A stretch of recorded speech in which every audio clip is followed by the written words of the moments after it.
Hello, everybody. Thank you so much for tuning in today. This is the Bodega Cat Book Club Spiritual Edition. And today we're continuing our reading of the Thiaoouba Prophecy, The Golden Planet. And the subtitle is called A True Report by the author who was physically abducted to another planet. And the author's name is Michel Desmarquet. So this particular book was inspired by a podcast I did with a gentleman named Samuel Chong. Samuel was instrumental in getting this book translated into Chinese and getting it published in Chinese. And apparently it's very popular in China, which is very interesting. So I'll leave a description link.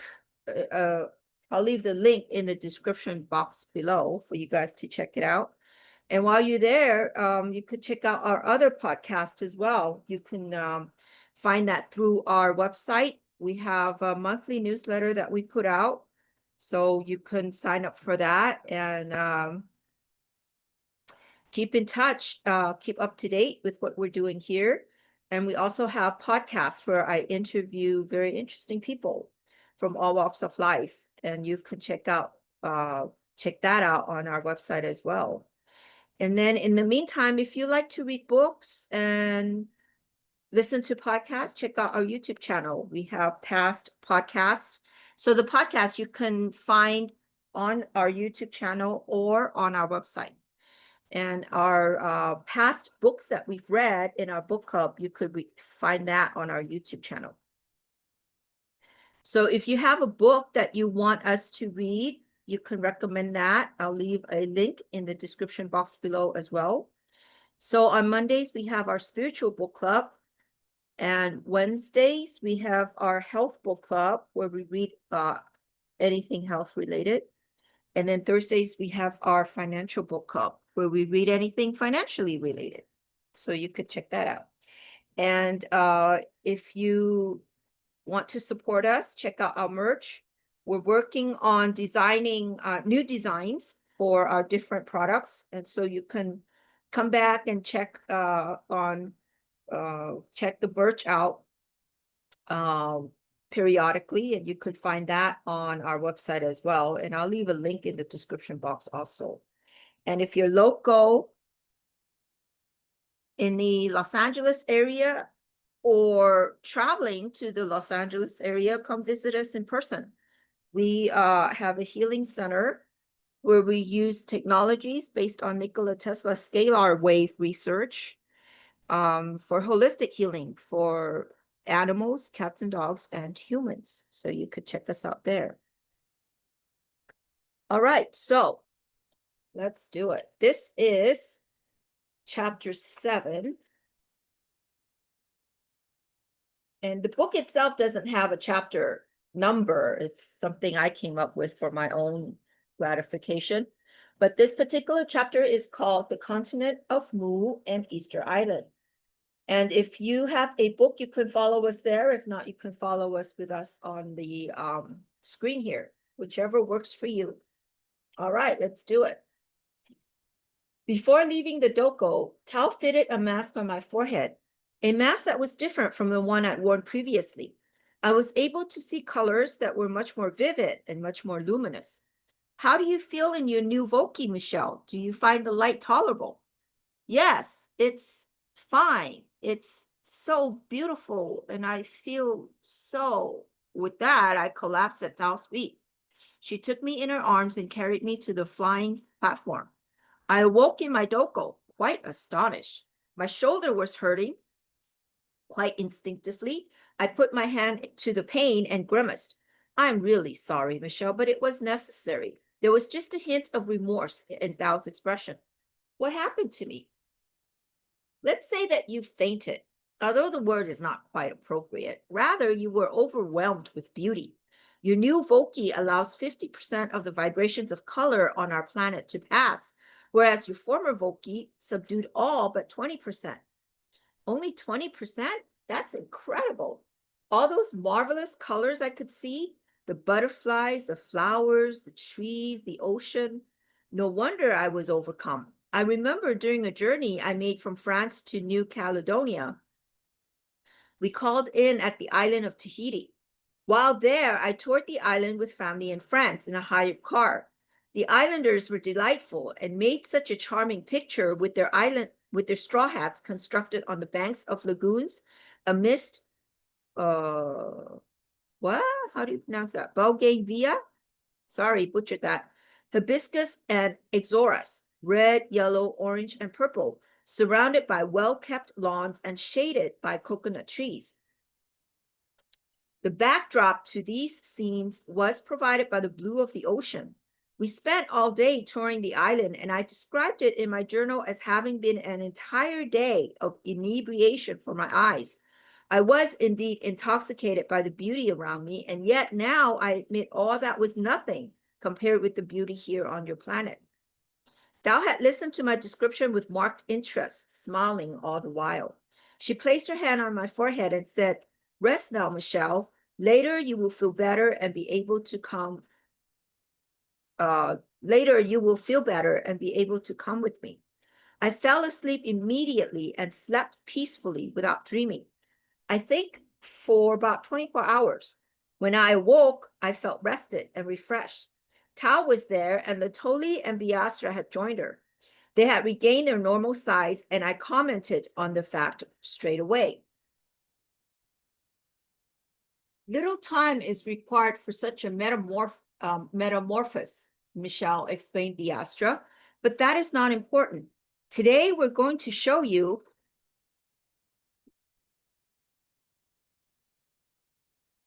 something of our country and introduce you to some very interesting people. Latoli approached me and touched my shoulder with her fingertips, just where Tao had bruised me. Instantly, the pain vanished, and I felt quivers of well-being run through my whole body. She returned to my smile and handed me my new mask. I still found that outside I had to squint against the light. Tao gestured to me, indicating that I should climb onto the Lativok, as our flying platform was called. The others chose to fly independently, fluttering about our vehicle as though playing a game. And no doubt they were. On this planet, the inhabitants seemed perpetually happy. The only ones I have found to be serious, in fact, even a little severe, despite their air of benevolence, were the seven theori.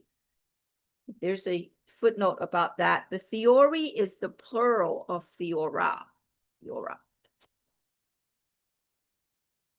We flew at high speed We flew at high speed several meters above the water, and although my curiosity was constantly aroused, I often had to close my eyes to allow them to recover from the brightness. Still, it appeared I was going to become accustomed to it. I wondered how I would cope, though, if it occurred to Tao to give me a mask which permitted 70% of the light to penetrate, or even more. We rapidly approached the coast of the mainland, where waves were breaking over rocks of green, black, orange, and gold. The iridescence of the water crashing against the rocks under the perpendicular rays of a midday sun created a memorably lovely effect. A band of light and color was formed, 100 times more crystalline than a rainbow on Earth.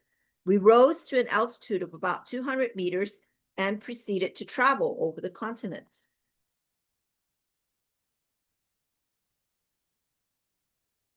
Tao flew us over a plain on which I could see animals of all sorts. Some were two-legged and resembled little ostriches. Others were four-legged creatures similar to mammoths, but twice as big. I also watched cows graze side by side with hippopotamuses. The cows were so similar to those we have on Earth. I couldn't help but remark on it to Thao, pointing as I did so at a particular herd, just like an excited child at the zoo. She laughed heartily. "Why shouldn't we have cows here, Michel? Look over there, and you'll see donkeys. And there, giraffes. Although they are somewhat taller than on Earth, see how lovely those horses are as they run together?" I was thrilled, but wasn't I constantly thrilled by this experience? Sometimes a little more, sometimes a little less. What really rendered me speechless, to the amusement of my friends, was the sight of horses bearing the heads of very pretty women, some blonde, others auburn or brown, and even some with blue hair. As they galloped, they would often soar for tens of meters. Ah, yes, in fact, they had wings folded back against their bodies, which they made use of from time to time, something like the flying fish which follow or precede ships. They lifted their heads to see us and tried to rival the speed of the Latavok. So horses with wings are called Pegasus, and horses with not horns, but those single horns that come out of their third eye, it's called unicorn. And they're both creatures that are guides to the inner world or to the astral world, whatever you want to call it. Okay, a little side note there. Tau reduced speed and altitude, enabling us to approach within several meters of them. There were more surprises ahead of me as some of these horsewomen cried out to us in a language that was recognizably human. My three companions answered in the same language, and the exchange was obviously a pleasant one. We didn't linger long at that low altitude, however, as some of the horse women soared to such heights they almost touched our vehicle, thereby risking injury to themselves. The plane we flew over was in places, sorry, I lost my place there. Okay, the plane we flew over was in places embossed with small knolls, all of about the same size. I embarked on them, and Biastra explained that below us had none of the exuberance of the force I had experienced on my arrival. On the contrary, here the trees were grouped in small stands, reaching no more than 25 meters in height.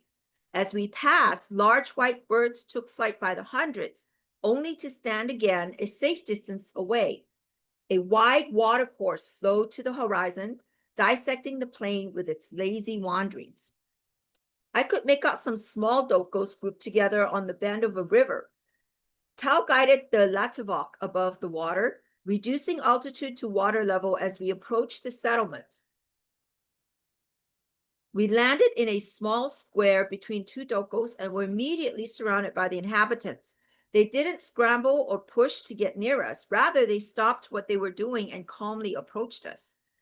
They formed a circle large enough to be comfortable and for all to have equal opportunity to see an alien face to face. Again, it struck me that these people all seemed to be of the same age. Apart from about half a dozen that could have been older. Age here did not detract, but added a quality of surprising mobility. I had also been struck by the absence of children on the planet, and yet in this settlement and among the crowd that approached, I saw 6 or 7 of them. They were charming and appeared to be quite level-headed with children. According to Tao, they would have been 8 or 9 years old. Since my arrival on Thiaoouba, I had not yet had occasion to meet so great a number of these people. Glancing around the circle, I could appreciate a calmness and reserve about them, as well as the great beauty in their faces that I'd grown to expect. There was a strong resemblance between them, as if they were all brothers and sisters. And yet, isn't that our first impression when we encounter a group of Blacks or Asians together? Yeah, they all look alike. That's how I feel when I see a group of people like that. In fact, the same physical variety in facial features existed among these people as exists within races on Earth. In height, they varied from 280 to 300 centimeters, their bodies being so well proportioned they were a pleasure to behold. Neither too muscly nor too puny, and without deformity of any kind. Their hips were somewhat larger than you would expect in a man, but then I'd been told that some of them gave birth to children. All possessed magnificent heads of hair, most of a golden blonde color, others platinum blonde or coppery blonde, and occasionally a bright chestnut color. There were also some like Tao and Biastra with a fine down of hair on the upper lip, but apart from this, these people had absolutely no other body hair. This is not, of course, an observation that I made at the time, but one which I made later, when I had occasion to see from quite near a group of naked sunbathers. Their skin type reminded me of Arab women who protect themselves from the sun. It was certainly not the pale skin typical of blondes with such light eyes. So light indeed were the mauve and the blue eyes around me that I might have wondered if they were blind had I been on Earth. When I speak now of their long legs and rounded thighs, they reminded me of our female long-distance runners, as well as their beautifully proportioned breasts, firm and shapely in every case. The reader will understand my error in believing Tao to be a female giant when first we met. It occurred to me that women on Earth would be most envious of the breasts of these people, and men would be most delighted by them. I have already commented on the beauty of Tao's face, and others in this crowd had similar classic features. Still others I would describe as charming or alluring. Each face, though slightly different in shape and features, seemed to have been designed by an artist. Yeah, the artist's name is God or divine intelligence. Each had been given its own unique charm, but above all, the quality most evident in their faces and in their manner and deportment was the quality of intelligence. In all, I could find no fault with these people who grouped around us, beaming smiles of welcome, which revealed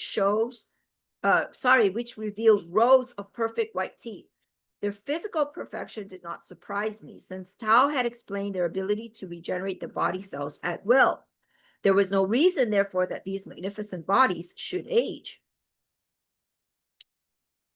Yeah, just a side note, it is said that our bodies can live to be 150 if we take care of it in this earth, in this dimension.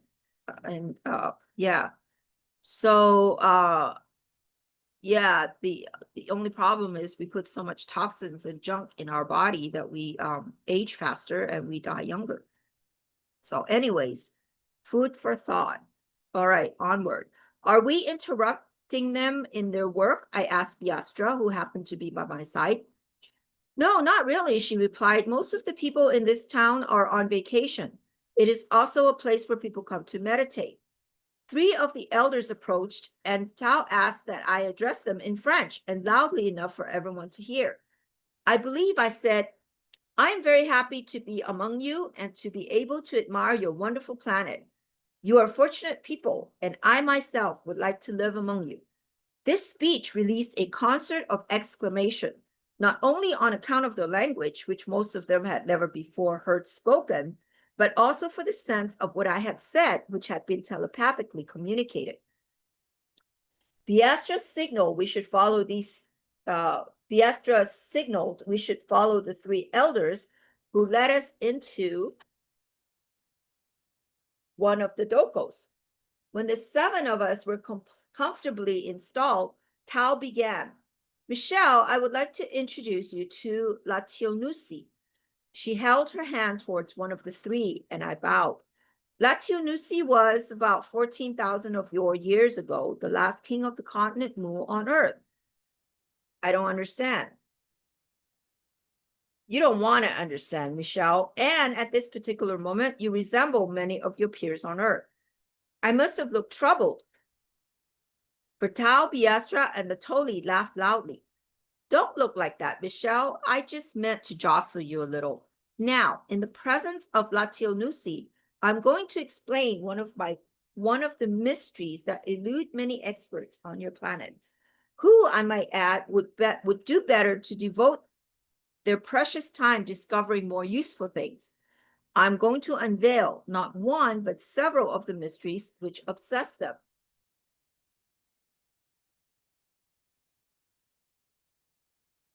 Our seats were arranged in a circle. Tao sat next to Lationusi, and I sat facing them. As I already explained during our journey to Thiaoouba, the Baccaratinians arrived on Earth 1,350,000 years ago. 30,000 years later came the terrible cataclysm that gouged out seas and caused the emergence of islands and even continents. I make mention also of an enormous continent which arose in the middle of the Pacific Ocean. This continent was called Lamar, but is better known to you as the continent of Mu. It emerged virtually in one piece to be shattered 2,000 years later by seismic shock into three principal continents. With the passing of years, vegetation established on these continents, large areas of which were located in equatorial regions. Grass grew, forests established, and gradually animals migrated across the very narrow isthmus that bound Mu to North America. The yellow race that had better managed to come to terms with the disastrous consequences of the cataclysm were first to construct ships and explore the seas. About 300,000 Earth years ago, they landed on the northwest coast of Mu, where they eventually founded a small colony. This colony barely grew over the course of centuries as there were difficulties in expatriating, which would take too long to explain and which does not concern us now. About 250,000 Earth years ago, the inhabitants of planet Arimo X3, on which we stopped to take samples during our journey here, embarked on an interplanetary voyage of exploration, penetrating your solar system. After having skirted Saturn, Jupiter, Mars, and Mercury, they landed on planet Earth in China, where their spacecraft caused considerable panic among the populace. Their legends refer to fire dragons descending from the sky. The fear and mistrust of the Chinese led them eventually to attack the aliens, which were forced to use violence in order to defend themselves. This they hated, for they were not only technologically advanced, but also highly spiritual people who abhorred killing. I wonder if this is the origin of the dragon story in China. Interesting, eh? They moved on, continuing their exploration of the planet. It turned out that the continent of Mu had most appeal for them for two main reasons. First, the continent appeared to be virtually uninhabited, and second, by virtue of its latitude, it is veritable paradise. They had become particularly cautious since their confrontation with the Chinese and felt it would be wise to establish a base to which they could retreat should they encounter further hostilities of a serious nature from Earth people. I have not yet explained that the reason for exploring Earth was their intention of resettling several million people from Arimo X3, a planet that was becoming uncomfortably overpopulated. This operation was much too serious to take risks of any kind. Thus, it was decided that their base of retreat would be set up not on Earth, but on the Moon, which was quite close and considered very safe. 50 years spent establishing the lunar bases, and it wasn't until they were ready that immigration to Mu began. All went well. The small Chinese colony had existed in the northwest of Mu, had been totally destroyed some decades after their first visit. So in effect, they had the entire continent to themselves. Work began immediately on the construction of towns, canals, and roads, which they paved with immense flagstones.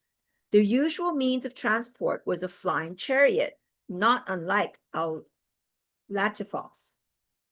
From their planet, they imported animals such as the dog and the armadillo, which they were very partial to on Arimo X3, and also the pig.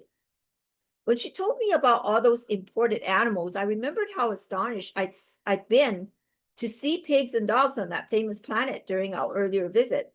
Suddenly, everything was clear to me. Everything was very clear to me. In height, these people average 180 centimeters for the males and 160 centimeters for the females. Their hair was dark, their eyes of a beautiful black, and their skin lightly bronzed. You saw some of their kind when we stopped at Arimo X3, and I believe you have already guessed them to be the ancestors of the Polynesians. So they established settlements throughout the length and breadth of the continent, including 19 large cities, 7 of which were sacred. Small villages were also numerous, for these people were highly skilled farmers and graziers. Their political system was modeled on that of Arimo X3. They had long ago discovered that the only way to govern a country properly was to place at the head of government 7 men of integrity, representing no political party, but sincerely committed to doing what they could for their nation. Wow, this is interesting. This could be a model for our government here, right? Since our government here is so messed up. Just a side note there. The 7th among them was a supreme judge whose vote on council was worth 2. If 4 were against him and 2 with him on a particular issue, they were at deadlock, and hours or days of debate would ensue until at least one of the 7 was persuaded to change his vote. This debate was conducted within a context of intelligence, love, and concern for the people. These high figures received no material benefits for leading the nation. It was their vocation to lead, and they did it for the love of serving their country. This avoided the problem of hiding opportunists among the leaders. In other words, it's a volunteer, no bribery, right? And then no, and they're all volunteer positions, I would imagine. So they're not going to pay. They're doing it out of the kindness of their hearts, for lack of a better phrase, right? The same can't be said of our national leaders now, I remarked with a hint of bitterness. Where were such men found?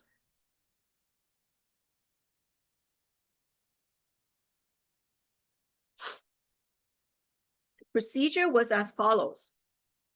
In a village or district, a man of integrity was elected by referendum. No one with a record of bad conduct or a tendency towards fanaticism could be chosen. The chosen one would have demonstrated integrity in all spheres. He would then be sent to the nearest town along with other representatives from neighboring villages, and there further elections would be held.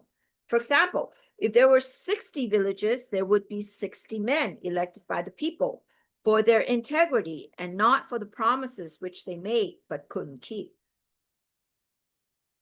Representatives from all over the nation would meet together in the capital city. They would be divided into groups of 6, and each group assigned a particular conference room. For the next 10 days, the group would be together, holding discussions, sharing meals, enjoying shows, and eventually they would elect a group leader. So, if there had been 60 representatives divided into 10 groups, there would be 10 group leaders. Of these 10, 7 would be elected by the same process, and from the 7, an eventual supreme leader would emerge. He was given the title of king.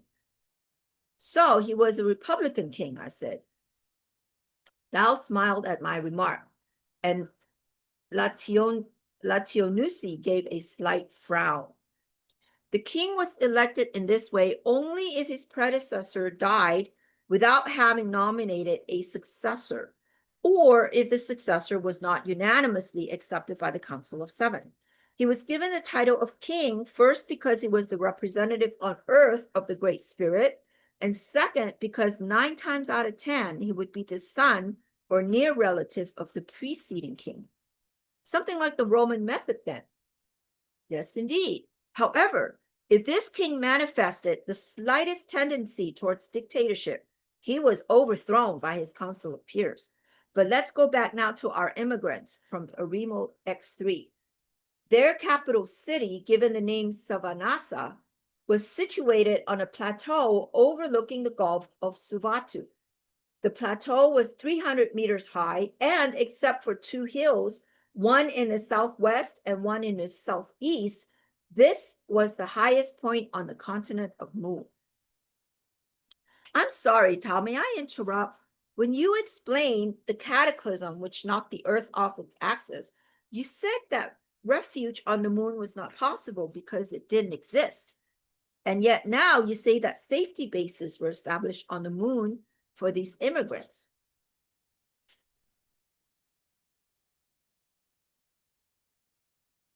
There was no moon at the time when the blacks populated Australia, or for a very long time afterwards. There have been two very small moons much earlier, about 6 million years ago, which revolved around Earth, eventually colliding with it. Earth was not inhabited at that time, so although terrible cataclysms followed, it really didn't matter. About 500,000 years ago, Earth captured a much larger moon, the one which exists now.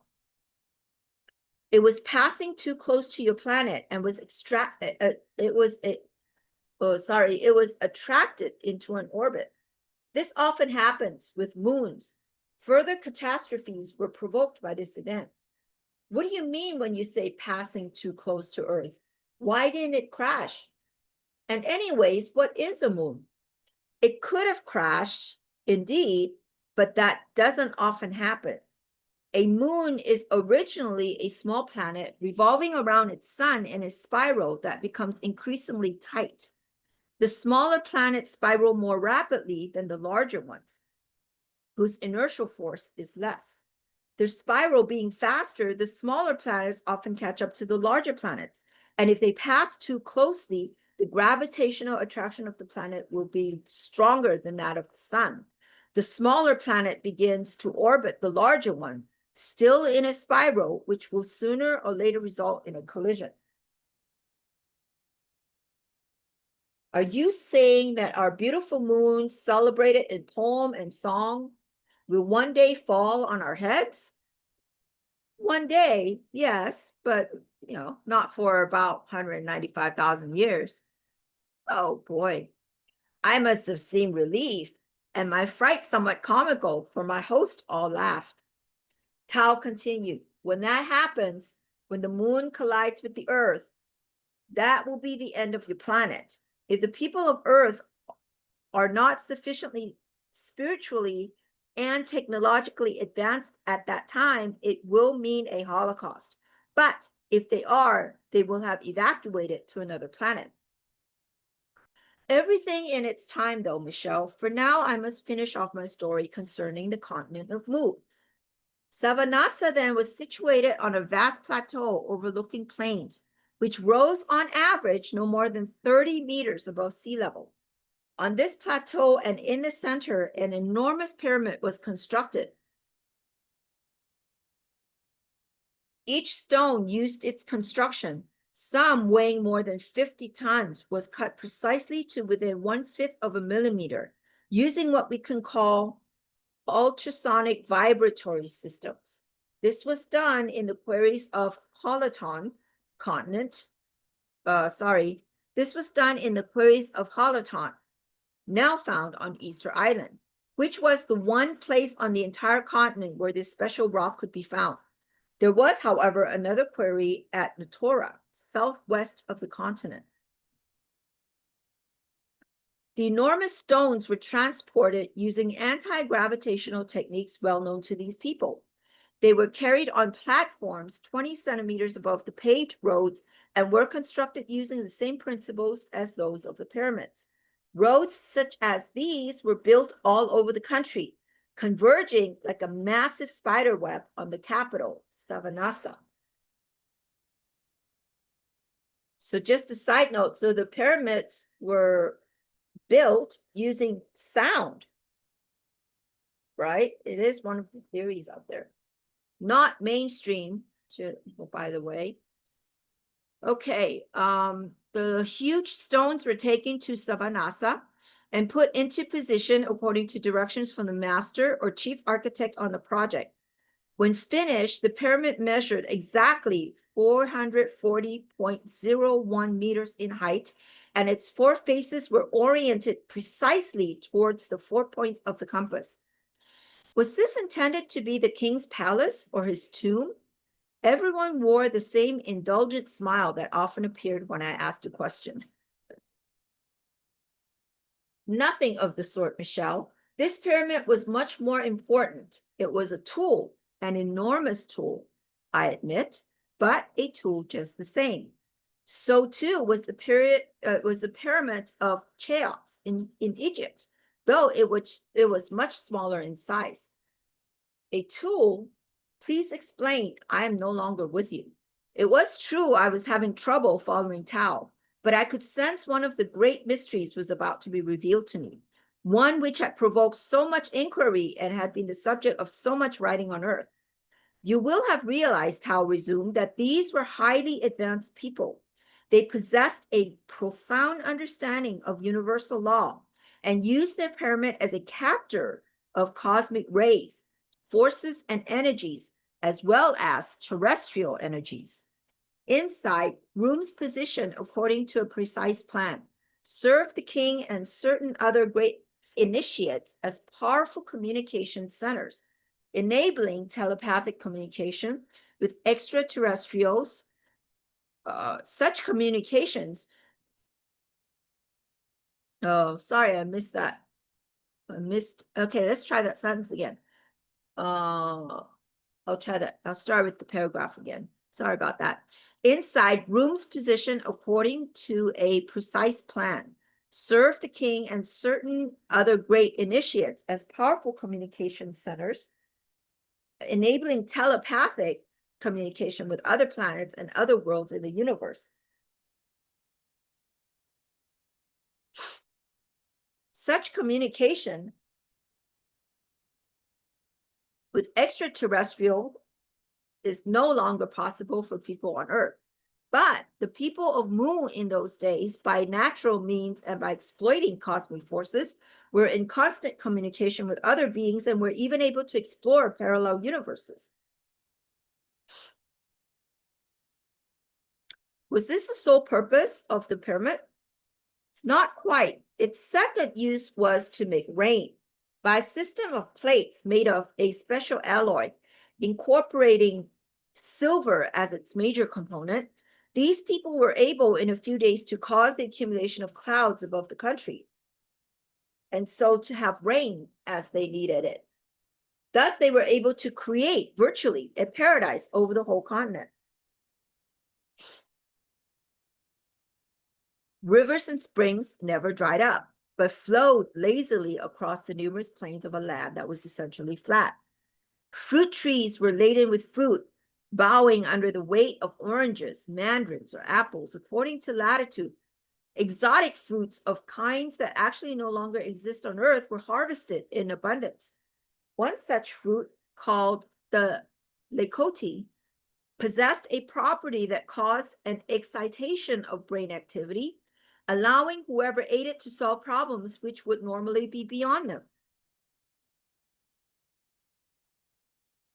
This property was not actually a drug, but the fruit was nevertheless condemned by the sages. Oh, sounds like the fruit of good and evil in the Garden of Eden in the Bible, right? The lecote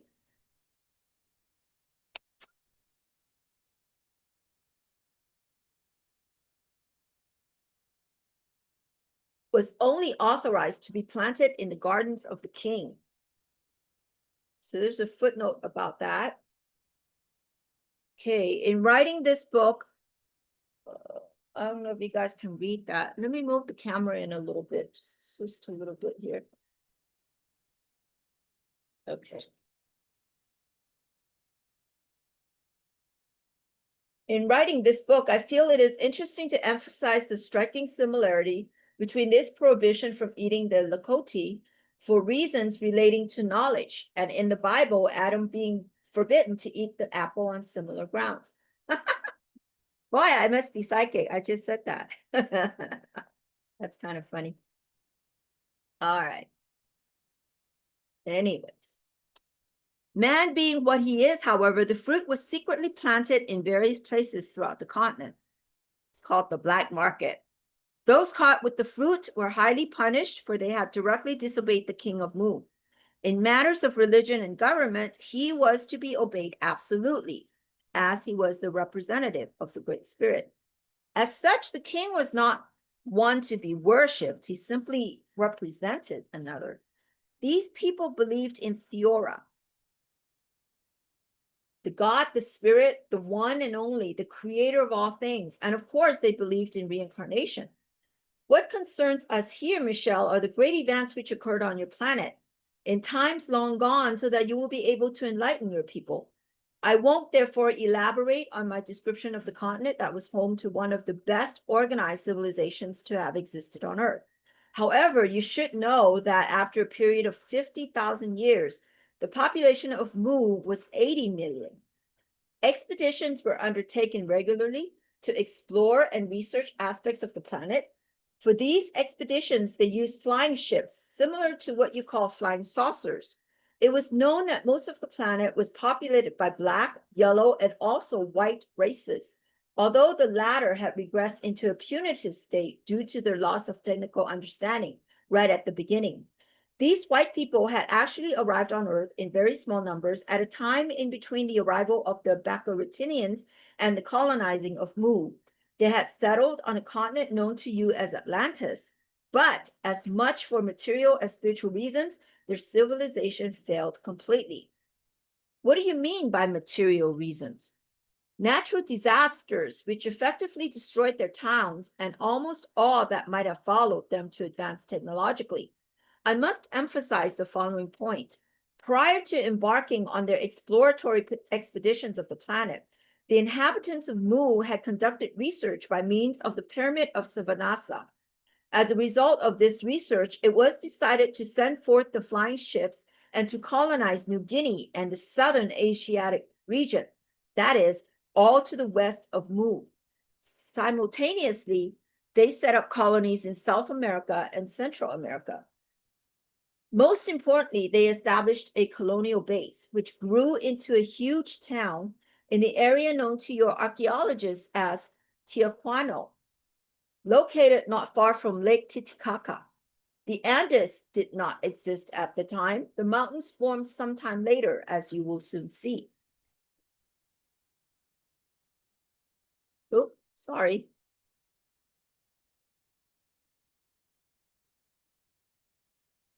At Tiahuano, an enormous seaport was built. In those days, North and South America were flat, and eventually a canal was constructed to link an inland sea existing where Brazil is now with the Pacific Ocean. This sea also had an outlet into the Atlantic Ocean so that it was possible to pass from one ocean to the other and so to colonize the continent of Atlantis. But you say they had flying ships. Why wouldn't they use them? If they pierced a canal, they must have intended to use boats.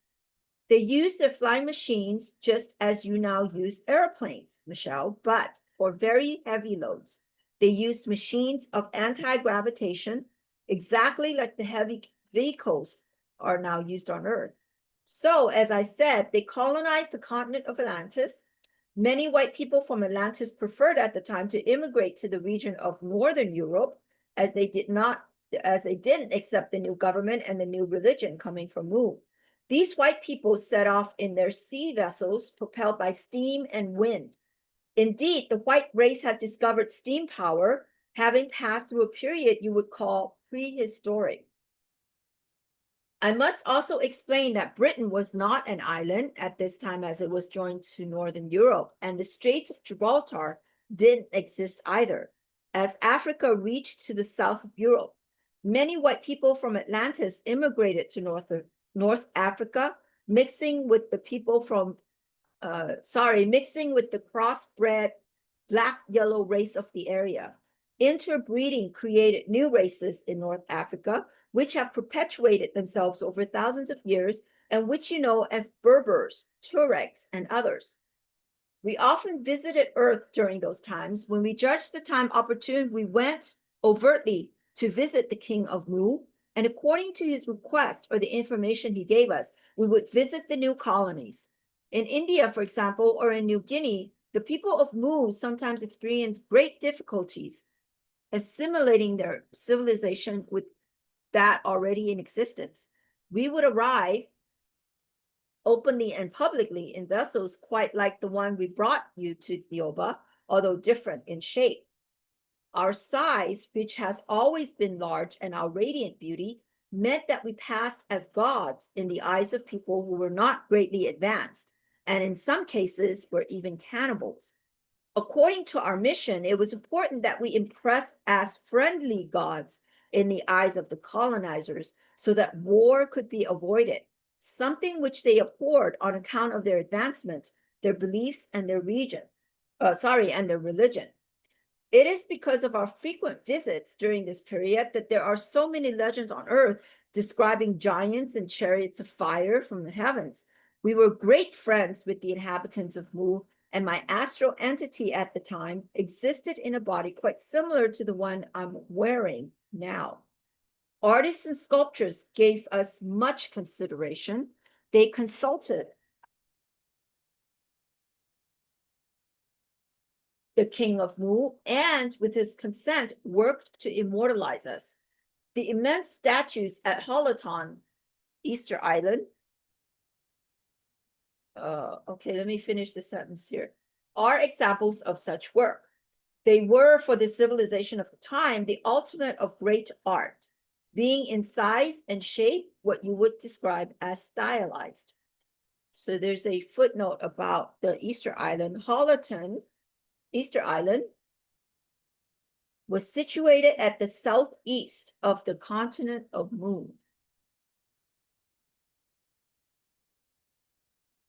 This is how the statue of me came to be sculpted. It was finished and ready to be transported on one of the enormous platforms that service the length and breadth of the country, terminating always in Savanasa. The master of the time erected these statues either in the king's gardens or along the path that led to the pyramid.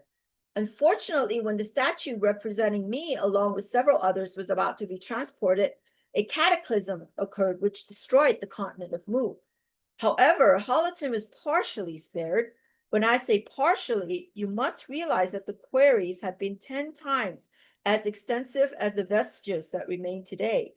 The part that wasn't swallowed up in the cataclysm was the area where my statue stood. My stylized image is thus preserved on Easter Island. When you told me you had dreamed of me in the form of a statue on Easter Island, and I confirmed that I was, you thought I was being metaphorical, but that was only half right. You see, Michel, certain dreams, and yours most definitely, are influenced by Lakotina.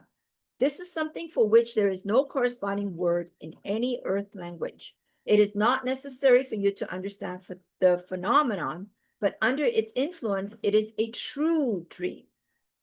Tao ended her account at that point, flashing her familiar smile and adding, if you have difficulty remembering all that, I will help you in good time. With that, she rose and we all did likewise. Wow, that's end of chapter 7. What an interesting chapter. If any of you know anything about Easter Island, leave some comments in the comment below. I'd be interested to learn more about it and to kind of see if we can cross-reference, right? It's always interesting. It's always good to cross-reference stuff. Anyways, I hope you enjoyed that. And we will continue our journey, I guess you can call it, next week. In the meantime, I hope you guys all have a great day or night or week. Okay. All right. Bye-bye now.